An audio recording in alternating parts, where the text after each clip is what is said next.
Na primeira vez que eu fiz um vídeo aqui sobre o Project Z, eu citei a função Meeting, ou Conhecer, onde o aplicativo te colocaria para conversar com uma pessoa que tem os mesmos gostos, mas era algo bem básico. A função Meet foi atualizada graças a mim, que fui conversar com o criador do Project Z e falei, meu parceiro, qual foi, menor? Tem que atualizar essa porra aí, não tá maneiro. Ele falou, pô, vou atualizar então, menor.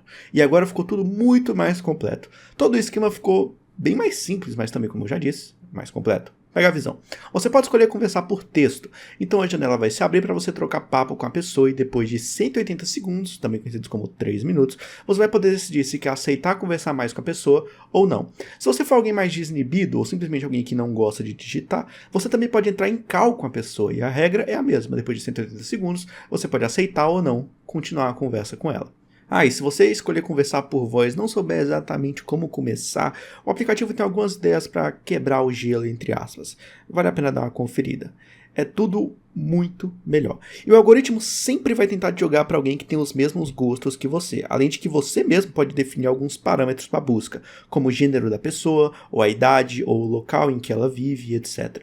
Tudo isso para filtrar e exibir o melhor resultado para você. E você pode alterar essas configurações a qualquer momento. A função é super simples e para testar ela basta baixar o Project Z pelo link aí da descrição ou do comentário fixado. E inserir o meu código AIZENZ que está aparecendo aí para vocês na tela. E é basicamente isso. Vamos pro vídeo.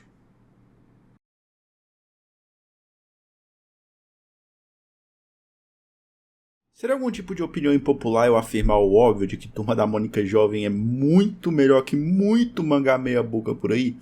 Inclusive, vocês lembram quando a DC tentou reivindicar o prêmio de HQ mais vendida do ano com os flopados Novos 52 que venderam só 200 mil cópias? Pois é, Vadias, Mônica beijando Cebolinha vendeu 500 mil. Mas enfim, o vídeo de hoje é bem inusitado e diferente, falando sobre um arco de terror de Turma da Mônica Jovem, o aclamado, pelo menos entre os fãs, Arco Umbra, a primeira parte da grandiosa saga do fim do mundo, roteirizada pelo Emerson Abreu. Talvez você não conheça por nome, mas Emerson é um nome muito importante para a história da Turma da Mônica como um todo. Ele é o criador de personagens como a Bruxa Viviane, que é a vilã central da história dividida em 3 partes do aniversário da Marina, que eu detesto, e também é o responsável por criar a família do Chaveco, sim, a Shed família do Chaveco. Inclusive o Emerson é muito importante por ser o responsável por dar mais espaço para os personagens como Chaveco e Denise. É mais ou menos no final dos anos 90 e início dos anos 2000 que a Denise começa a ter seu visual definido nas histórias e um pouco depois que ela começa a ser de fato uma barraqueira padrão que tornou sua personagem memorável. A metalinguagem que ele colocava nas histórias era muito criativa também. Tem uma história que é quase toda sobre a Denise não entendendo qual o seu papel como personagem, já que toda vez que ela aparecia era de um jeito diferente. O Emerson é provavelmente o maior responsável por transformar a Denise na maior anti-heroína da história de Turma da Mônica, e também uma das melhores personagens. E coincidentemente ou não, Chaveco e Denise até namoram aqui nessa HQ, mas eu explico isso depois. A Super Saga do Fim do Mundo começa na verdade com uma história de 2012 chamada Sombras do Passado, e ela é importante não só por iniciar tudo, como por introduzir a personagem Berenice, que vai ser bem importante aqui. Umbra é um arco dividido em 3 HQs lançadas em 2014 com relançamento em edição de luxo, mais ou menos de luxo, não tanto assim, em 2020. A história começa com a turma indo para Sococó da Ema fazer um trabalho de escola que seria um documentário para investigar a lenda da jumenta voadora. E essa é mais uma característica do Emerson que eu gosto. Ele resgata conceitos criados por ele há muito tempo atrás para incorporar nas HQs do presente. Então, por exemplo, ele traz de volta personagens como a Madame Creodosette, que aparecia pouco em revistas da turma infantil, para aparecer bastante aqui na Super Saga do Fim do Mundo, inaugurando sua volta na revista 51. A tal da revista das sombras do passado. A jumenta voadora é outro desses conceitos. Em 2004 ficou estabelecido que a jumenta era um espírito que assombra quem não cuida das Tupperwares. É exatamente isso que você ouviu. Mas aqui ele tenta dar bem mais profundidade à lenda urbana, adicionando toques realistas e mais macabros para a história. Mas calma. A turma bate o carro e pega carona com a Creodosette e a Berenice, e chegando em Sococó, eles encontram a Denise, que agora está agenciando duplas sertanejas, porque ela é a Denise, ela pode. E a Sofia, que ajuda a Denise nessa tarefa. Esse capítulo tem toda uma vibe de morte, uma espécie de sensação que a Magali demonstra ter de que algum deles vai morrer. E isso fica muito bem referenciado. Para você lembrar dessa informação, o tempo todo, porque é uma parte muito importante da história. Até que a turma é atacada pelos filhos de Umbra e Berenice decide contar a verdade sobre a lenda. Uma garota gentil e inocente estava pronta para uma festa fantasia na cidade, então algumas crianças, mais especificamente 7, colocaram a cabeça de uma jumenta nela. A garota saiu correndo chorando e acabou caindo e morrendo. A jumenta é simbólico porque a mãe dela, que entregava comida em Tupperwares, tinha um cavalinho no quintal que era conhecido como jumenta voadora. E após o incidente, as 7 crianças desapareceram. Eu gosto como é bem estabelecido que, por mais que a história original seja de simplesmente um espírito bobo, todo mundo logo percebe que talvez a história não tenha sido exatamente dessa maneira. Vista a reação dos moradores, alguns falando que era tudo uma fraude, outros falando que é historinha boba feita para encobrir a verdade, e assim por diante. Quando tenta investigar sozinho, Cebola acaba morrendo, entre aspas, mas o que acontece de verdade é que ele simplesmente para na Umbra, uma espécie de purgatório, onde ele começa a ser novamente perseguido pelos filhos de Umbra, que contam a verdade para ele. Acontece que existe um outro comentário nessa história de que a lenda urbana foi meio que reformulada para ser mais agradável às crianças, e também porque a cidade de Sococó ganhava dinheiro mantendo essa lenda viva. Turma da Mônica fazendo um comentário sobre gente que lucra com a morte alheia.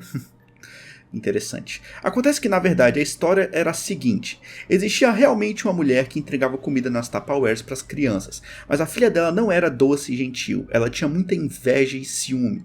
Um dia, na festa fantasia da cidade, ela fez uma máscara com chifres de galho e saiu por aí assustando todas as outras crianças, mas a máscara bloqueava parte de sua visão. Ela acabou caindo e morrendo. Sua mãe ficou completamente inconformada com isso e culpou as crianças pela morte de sua filha.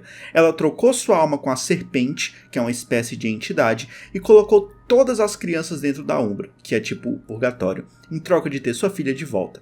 A menina voltou, mas como as crianças eram inocentes de tudo, a casa pegou fogo e a máscara foi pega. A máscara era simbólica, pois servia de rosto para sua filha. As 7 crianças então entregam a máscara para a Dona Morte. Sim, aquela Dona Morte. E não podem deixar que a garota pegue ela de volta. Aí vem a reviravolta. A mulher que vendeu sua alma e é mãe da garota é a própria Berenice.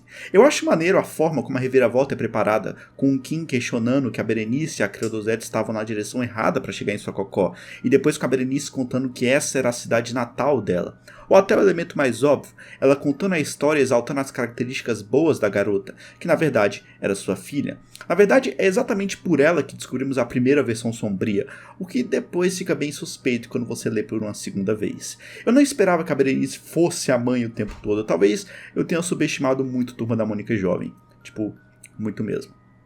Agora, o que acontece no fim? Bom, a Berenice recupera a máscara e meio que se funde com a própria filha, criando literalmente a jumenta voadora, que se parece muito com o monstro Lich de The Witcher. Mas, através de um plano que contava com a colaboração de todo mundo, incluindo os filhos de Umbra, Cebola e sua turma conseguem derrotar a criatura. E a cena final é interessante também, com o Cascão se questionando se tudo isso não tinha sido um plano arquitetado pelas crianças, para que elas ficassem libertas da Umbra, coisa que acontece no final. E bem no finalzinho você vê que mesmo fora da Umbra elas mantêm seus poderes e agora controlam a cidade, o que é bem horripilante para os padrões de Turma da Mônica.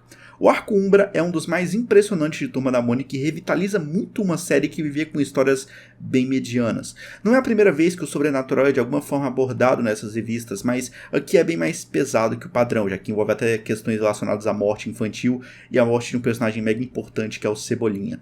Os personagens secundários são muito bem tratados aqui, tem até a participação do Zé Neto Cristiano, que são agenciados pela Denise, e além de serem um alívio cômico mais óbvio, eles também ajudam no plano. Mas o destaque talvez fique para a relação entre Chaveco e Denise. No primeiro encontro deles, o Chavecão beija a Denise, e é sempre meio estranho, porque ele fica falando sobre como eles devem salvar o Cebola, e o fato dele ter um carregamento de sal grosso no carro dele faz você pensar, beleza, será que ele sabe de alguma coisa? Bom, ele sabe, porque a gente descobre no final que o Chavecão veio do futuro, onde as coisas deram errado e ele e a Denise namoram.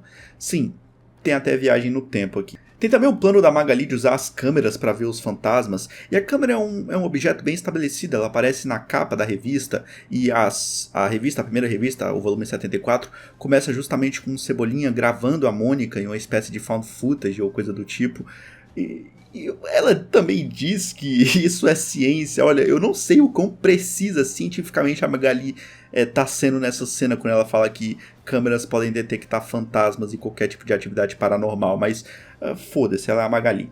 A partir de Sombras do Passado e Umbra, que por sinal tem a capa mais fodástica de todos os gibis da Turma da Mônica Jovem, na sua edição 75, Emerson começou a desenvolver o enredo da Super Saga do Fim do Mundo, mas, infelizmente, desde 2016 não tivemos mais capítulos sobre. Ele afirmou estar meio cansado, já que sua vida tinha basicamente virado essa saga, então ele passou a fazer mais histórias para a Turma da Mônica, as que eles são crianças. Mas em 2020 ele anunciou que havia voltado a escrever, mas aparentemente nada novo foi publicado. Se esse vídeo aqui for bem recebido por vocês, eu posso fazer um outro vídeo falando completamente sobre a saga, a Super Saga do Fim do Mundo, contando todas as histórias e algumas teorias. Mas por hoje é isso. Tchau.